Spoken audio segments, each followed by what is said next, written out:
Meu pai roubou tudo de mim, até minha namorada, agora ele precisa de mim para viver. Desde pequeno, eu sempre fui muito apegado à minha mãe. Ela era meu mundo. Doce, protetora, compreensiva, tudo que meu pai nunca foi. Meu pai era um homem de negócios, um desses tipos frios, objetivos, que só sabem falar de dinheiro, lucro e metas. Ele nunca me bateu, mas também nunca me deu carinho. Para ele, eu era só mais uma obrigação. Alguém para sustentar até atingir a maioridade e depois seguir meu rumo sem atrapalhar. Mas enquanto minha mãe estava viva, ela fazia de tudo para balancear as coisas. Era ela quem me incentivava nos estudos, que elogiava meus desenhos, que me ouvia de verdade. Meu pai, bem, ele achava que eu perderia tempo tentando ser artista. Dizia que isso não dava futuro. Eu cresci sob uma dicotomia constante, o amor da minha mãe e o desprezo silencioso do meu pai. A virada na minha vida aconteceu quando eu tinha 19 anos. Estava cursando artes visuais, prestes a terminar o primeiro ano da faculdade, quando minha mãe adoeceu de repente. Um câncer agressivo. Tudo aconteceu muito rápido. Em 3 meses, ela se foi. Naquele velório, eu não chorei só pela perda da minha mãe. Eu chorei também por saber que, dali em diante, eu estaria sozinho naquela casa. E eu estava certo. Após a morte dela, meu pai mudou de forma assustadora. Ele ficou ainda mais frio, mais duro. Vivia ausente, mergulhado nos negócios, e quando estava em casa, era como se eu fosse invisível. Se antes já existia um abismo entre nós, agora ele parecia um buraco sem fundo. Ele chegou a sugerir que eu trancasse a faculdade para trabalhar com ele. Disse que estava na hora de ser homem e parar de brincar de pintar. Eu me recusei, claro. E ele me cortou tudo. Parou de pagar minha faculdade, minha mesada, qualquer ajuda. Só não me expulsou de casa porque a casa ainda estava no nome da minha mãe, e ela deixou metade para mim. Mas ele fez de tudo para tornar minha vida um inferno. Comecei a trabalhar em meio período para pagar o que faltava da faculdade. Pintava quadros à noite, vendia o que dava aulas particulares de arte. Era difícil, mas era o que me mantinha vivo. E foi nessa fase que eu conheci a Letícia. Ela era do curso de publicidade, linda, inteligente, envolvente, tudo o que eu acreditava ser um presente no meio do caos.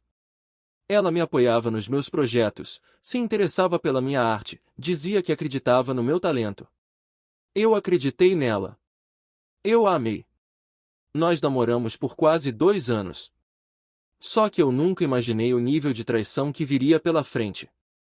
Letícia foi meu porto seguro em um dos períodos mais sombrios da minha vida. Depois da morte da minha mãe e da derrocada emocional dentro de casa, ela surgiu como um raio de luz. Eu me apeguei a ela com toda a força que me restava. Acreditei que finalmente tinha encontrado alguém que ficaria do meu lado, independente de dinheiro, status ou aprovação familiar. Ela dizia que meu pai era insuportável, frio, narcisista. Dizia que entendia o que eu passava e jurava que me amava exatamente por eu ser o oposto dele.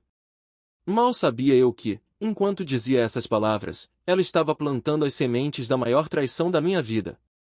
Tudo começou a mudar quando meu pai começou a dar mais atenção para ela.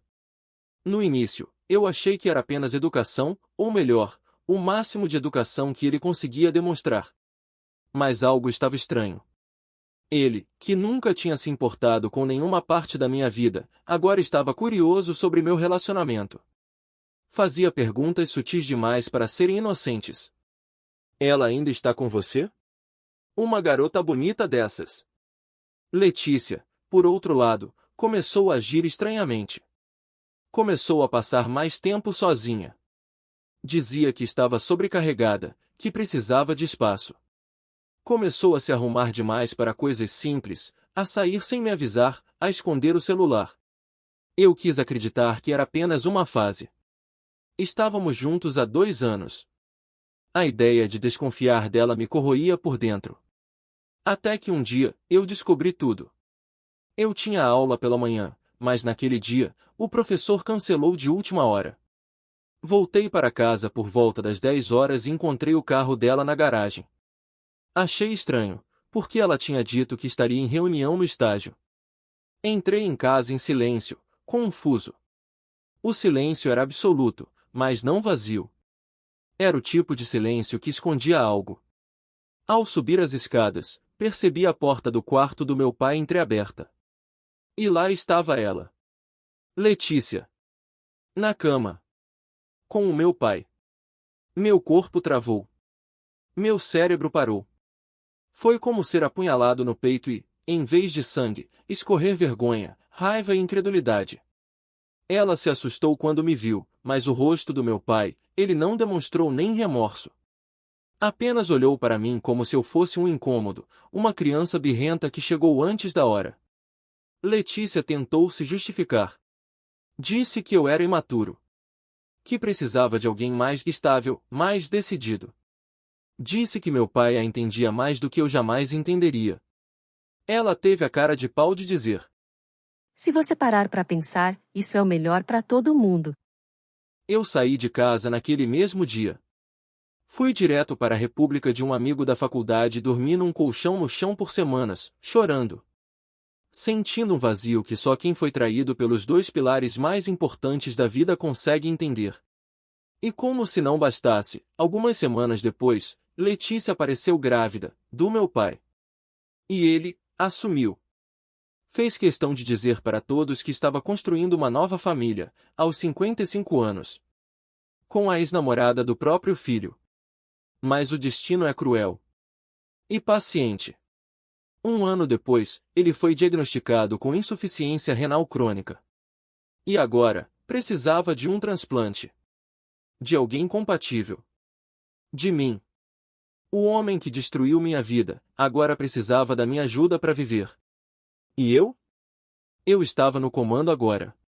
Quando recebi a ligação do hospital informando sobre a condição do meu pai, a sensação foi estranhamente vazia. Nada de choque, preocupação ou piedade. Apenas uma consciência fria do quão irônico o destino podia ser. Ele, que sempre achou que era invencível, que o dinheiro resolvia tudo, agora estava à beira da morte, e sua única salvação era o filho que ele desprezou. O médico me explicou que, como parente de primeiro grau, eu era um doador compatível em potencial. E que sem um transplante em poucos meses, ele poderia não sobreviver. Eu ouvi tudo em silêncio, sem dizer se ajudaria ou não. Disse apenas que precisava pensar. E eu pensei. Muito. Enquanto isso, minha vida estava completamente diferente da última vez que cruzei aquele portão da casa onde morei por tantos anos. O tempo fora de casa me fez crescer. Trabalhei duro em 2 empregos, fui promovido, juntei dinheiro, fiz terapia, me curei emocionalmente das feridas da traição. E, o mais importante, conheci Marina. Marina era o oposto de Letícia. Inteligente, doce, determinada e real. Nos conhecemos em uma biblioteca pública, onde ela trabalhava como voluntária em um projeto de alfabetização para adultos. Começamos como amigos, e aos poucos fomos nos apaixonando. Ela conheceu minha história desde o início, e nunca tentou diminuir minha dor. Mas também me incentivou a não deixar que ela me definisse. Com o apoio dela, eu montei meu próprio negócio. Começou pequeno, um serviço de design gráfico e identidade visual para pequenas empresas. Em menos de um ano, expandi. Peguei clientes grandes, contratei equipe, e o que era um projeto pessoal virou uma empresa respeitada. Enquanto isso, o grande empresário que era meu pai, afundava. Boatos diziam que ele tinha vendido bens para sustentar Letícia e o bebê. Só eu sabia o quanto ela era boa em gastar e péssima em se comprometer com qualquer coisa. O tempo passou, e mais ligações do hospital chegaram. Insistentes. Meus avós paternos também ligaram. Chorando. Suplicando. Me chamando de única chance do pai sobreviver. E, então, ela apareceu. Letícia, do nada, me procurou. Pediu para conversar. Disse que estava arrependida, que meu pai estava diferente agora, mais humilde, mais humano. Eu ouvia tudo com um olhar calmo, enquanto Marina me observava de longe, firme como sempre. Letícia implorou. Disse que o filho precisava do pai. que aquilo era maior do que o que aconteceu no passado. Tentou me tocar. Mas recuei. Você traiu a mim e a minha mãe. E nem teve coragem de pedir desculpas. Agora vem falar de família? Ela chorou. Literalmente se ajoelhou. Mas não me comoveu. Porque eu sabia a verdade, ela não queria salvar o pai do seu filho. Ela queria salvar o dinheiro. A estabilidade. O conforto que estava escapando pelas mãos dela.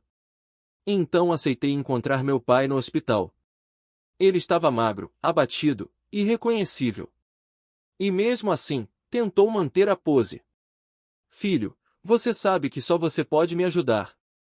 Eu o olhei de cima. Pela primeira vez, ele parecia menor que eu.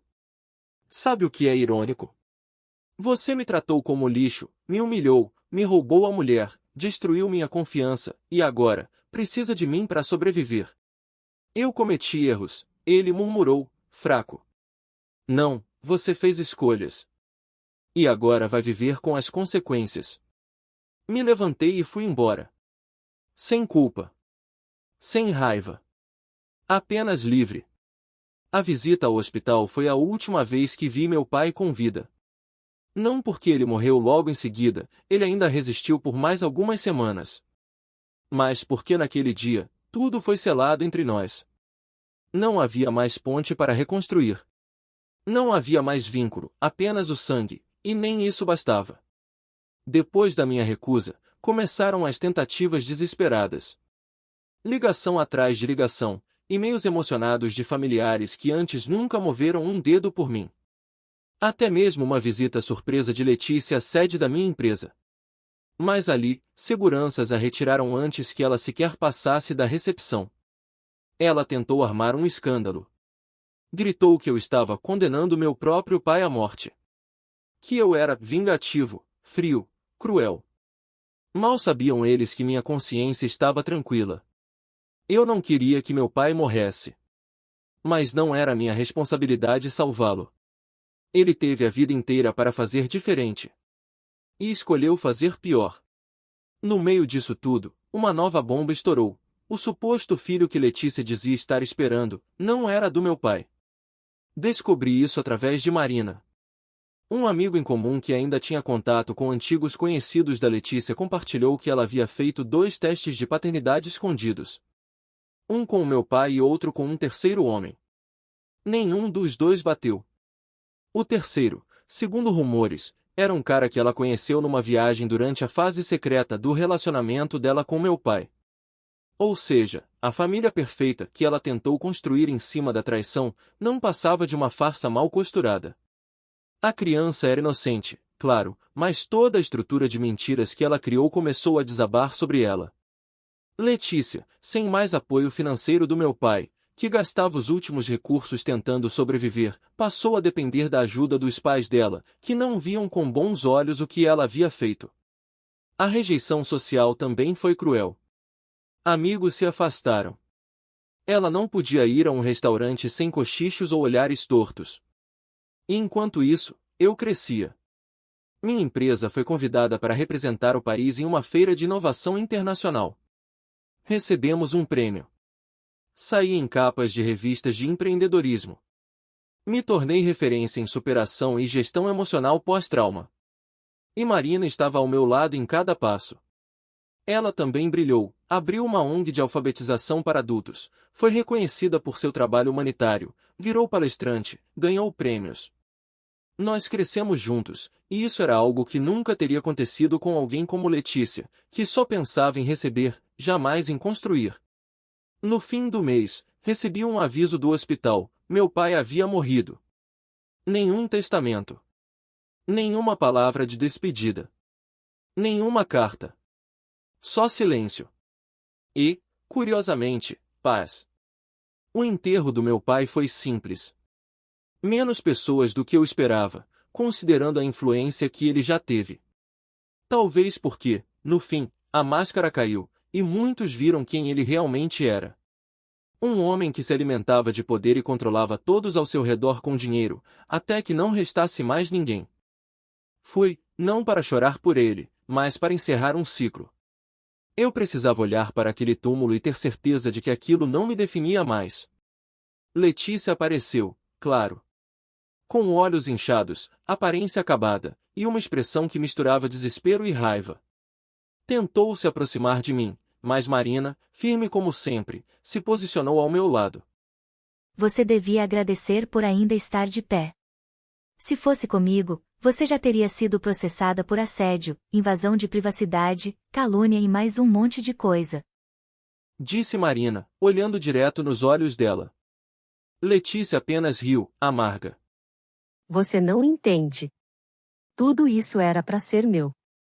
Essa vida, essa estabilidade, essa segurança. Eu ia ter isso com ele. Eu olhei para ela com a serenidade de quem já venceu. Você nunca teria. Sabe por quê?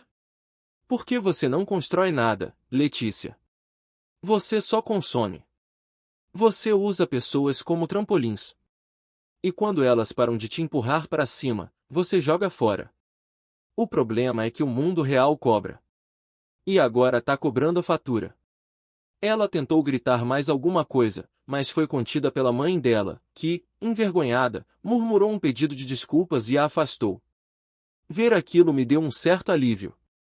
Não por vê-la em ruínas, mas por perceber que, no fim das contas, o mundo cobra com juros cada gota de veneno derramada. Nos dias que seguiram, recebi muitas mensagens de apoio. E algumas de pessoas que antes estavam do lado do meu pai, pedindo desculpas, reconhecendo os erros. Recusei a maioria com educação. Não guardo rancor, mas também não abro portas para quem só aparece quando o barco afunda. Marina e eu seguimos construindo. Abrimos uma nova sede da empresa juntos, em outro estado. Fizemos viagens que eu nunca imaginaria fazer. Começamos a desenhar planos para uma família. Ela era tudo o que Letícia dizia ser, mas que nunca foi. Parceira, empática, leal. E em uma noite qualquer, deitada ao meu lado, Marina me perguntou: Você ainda pensa no que aconteceu? Com seu pai? Com ela?